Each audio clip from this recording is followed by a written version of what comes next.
power cuts. They're not here for some reason. Yeah, it's amazing. Electricity. How long have we had it for? 120 years at most. I think my parents had gas lamps. Man, that was quick. Electricity. And if you don't have it, you notice it quickly. I can't even go to the toilet. Not because electricity controls my bowels, but the fucking toilet doesn't work. We're going old school. We've got a big wading pool with a bucket next to it. Using the force of gravity to sloosh away my sins. This is a horrible subject, but if you think about it, everything that you defecate out was once inside your mouth. It's just a fact. Isn't that horrific? What do your bowels do? What kind of corrupt, evil supervillains are your bowels and stomach and intestines? They turn such lovely food into the most horrific substance known to mankind. What the fuck? And what is... If that's what's left of it, what parts is that? I don't know. This is a horrible subject. I don't even want to think about it. I'm a bit coprophobic. I think everybody should be. I saw some white dog shit on the path recently. That was a comedian's line for a while there. Why don't we see it anymore? And the thing, what happened is, during mad cow's disease, butchers stopped feeding dogs cow bones, so they stopped getting the calcium from the bones, and they stopped shitting out white dog shit. Well, there you go. This is. I really hope you're not eating at some point. I apologize to have even brought this particular topic up. It's a horrible one. As you can see, I'm visibly squirming. I can't get it off my mind, though. That's the problem. I'm a bit how Hillary Clinton feels about Donald Trump. You know, I hate the thing, but I can't get it off my mind. Hillary Clinton. Yeah, she's inspiring. I actually find her quite likable. You know, she's like an incredibly corrupt. She's like Catherine the Great in a pantsuit, in a trouser suit. I wonder what it's like to have that much money. The way she talks is so just like insistently boring. Yes, I know I'm boring, but you will listen to me. Was Thatcher like that? Was she boring? No, she was terrifying. Benazir Bhutto. What was she like? She was alright, wasn't she? She got blown up. They don't mess around over there, do they? Politicians is really, or politics is more like an action movie in Pakistan, isn't it? People constantly getting shot and blown up. Now they got the head cricketer, Imran Khan. He's the head guy over there. I don't know.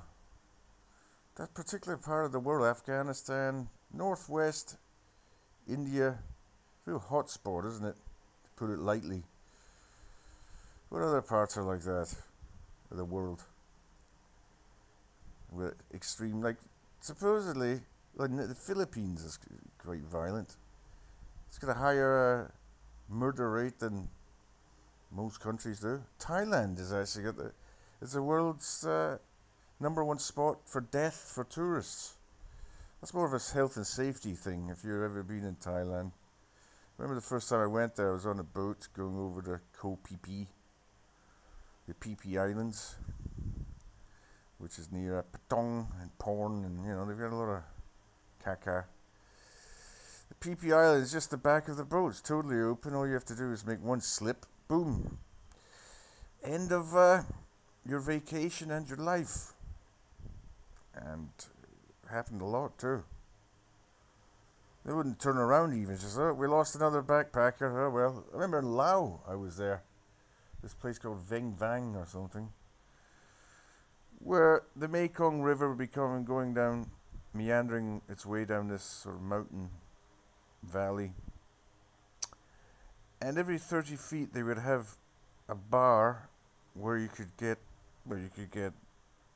liquid opium, every kind of drug under the sun. Booze is the booze would flow like wine. The beer would flow like wine, but it was more like shots. And you would ride on a rubber dinghy from one.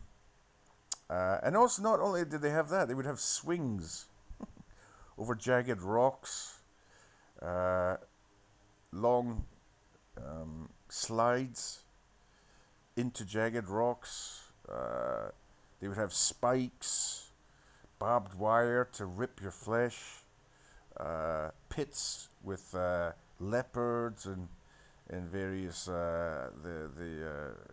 flesh-eating marsupials. They had machine gun posts as you sailed past. They would shoot at you. I think there was a bubonic plague bar there, where they would actually instill a person with buboes, would squeeze them into your mouth. It was high risk, but it was fun. But yeah, it was a death trap, and I think they said once every 2 weeks they'd lose a backpacker, a young person. It's very sad. And the Australian or British or American parents or New Zealand parents would be very upset about this. Eventually, they had to close the place down after so many people were dying from it. Of course, the locals would just cover it up. Every 2 weeks there was a death, and they just say, "Okay, somebody told me that when I was there." Oh well, just ignore it. As long as you got the cash coming in, that's just the way things are. Money talks, bullshit walks. Laos is quite incredible scenery in Laos.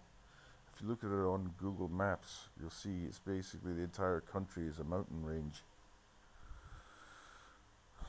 Not the happiest of people, I've noticed when I went there. And you ride your one of these minivans through the mountainous passes that have bamboo bungalows on stilts of the natives, the hill tribes, living right next to the road. And we were driving up very fast, and there was a little baby in the middle of the road. And as the guy was driving at high speed towards the baby's mother sort of picked up the baby by his or her arm, give her a good scalp on the arse, and the baby started crying. And that's quite a very different world. I'm sure they have smartphones now, though. That's de rigueur all over the world. Everybody's got a fucking smartphone. And when has that happened since? Even when I was in Cambodia in 2012, they didn't have them. You just had normal little phones, Nokias. Now everybody's got a smartphone, which is basically a little mini computer. That's what I'm talking into right now. Anyway, I should probably talk about something else. I don't know if I should be doing these in the morning. My brain doesn't work very well. I mean, my lack of coherence will help you. If it's your morning, you'll sort of slowly coalesce and realize that our brains are in sync, and that we really, really don't want to do anything except lie back and think of England together. Starting to phone like a fucking phone sex company here, but right. I saw Dane Cook. Never really watched his comedy before, because he was on this podcast. And he's very, very highly unattractive looking now. But when he was young, the look he was going for was sort of late 90s Stone Temple Pilots singer. Yeah, that sort of thing. That rock star of the 90s, American rock star of the 90s. It's 20 years ago now. Basically, it doesn't seem like that. It's so odd.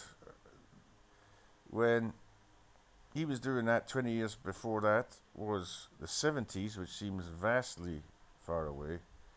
20 years before the 70s was the 50s, which was Elvis, which seems 60 years ago. I mean, that does seem, but 20 years ago it doesn't seem. In the 90s, the 70s seemed very far away. But now the 90s don't seem that very far away, although they are starting to, and we're starting to notice the silly little outfits they had on, and they're not quite as discernible, because there's a lot of mix and matching going on in the 90s. You had the Spice Girls with their platform shoes from the 70s. There was an element of 70s definitely in the 90s, with a bit of punk rock thrown in there. This guy had a little goatee and sideboards and loose fitting trousers, very tight fitting top. I'm not touching myself when I'm saying this, by the way, just to clarify.